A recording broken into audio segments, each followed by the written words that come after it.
एक स्टॉल भी लगाने को मिलेगा। मंगलराम चाट भंडार बाजार, वहाँ तो बड़े बड़े लोग आते हैं चाट खाने के लिए। अरे तभी तो कह रहा हूँ, अगर जीत गए तो रोज की अच्छी खासी कमाई होगी और 5 लाख मिलेंगे वो अलग। मंगलराम चाट भंडार कोई ऐसी वैसी जगह नहीं थी, बल्कि शहर का फेमस चाट बाजार था, जहाँ शहर के बड़े बड़े लोग चाट खाने आते थे और कई टूरिस्ट भी वहाँ आते थे। उस बाजार में चाट लगाने वालों की अच्छी खासी कमाई होती थी, लेकिन ये सब बातें जानते हुए भी दिनेश उस प्रतियोगिता में कोई खास दिलचस्पी नहीं दिखाता। मंगल चाट भंडार है तो मुझे क्या, मैं जहाँ हूँ वहीं ठीक हूँ, मुझे इन सब से कोई फर्क नहीं पड़ता।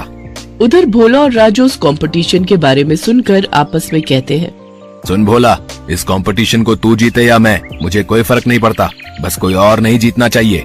हाँ भाई, बस एक उस दिनेश का ही डर था, लेकिन वो तो हमारी कृपा से फेल हो चुका है, तो अब हम दोनों के अलावा उस कंपटीशन को कोई जीत ही नहीं सकता।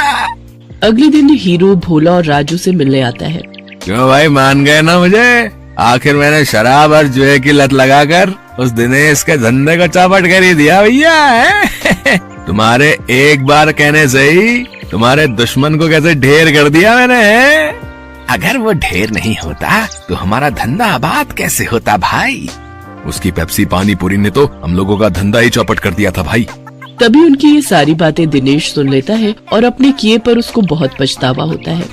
मैं भी कितना बेवकूफ था जो इन पाखंडियों के झांसे में फंस गया और बर्बाद हो गया, लेकिन अभी भी कुछ नहीं बिगड़ा है।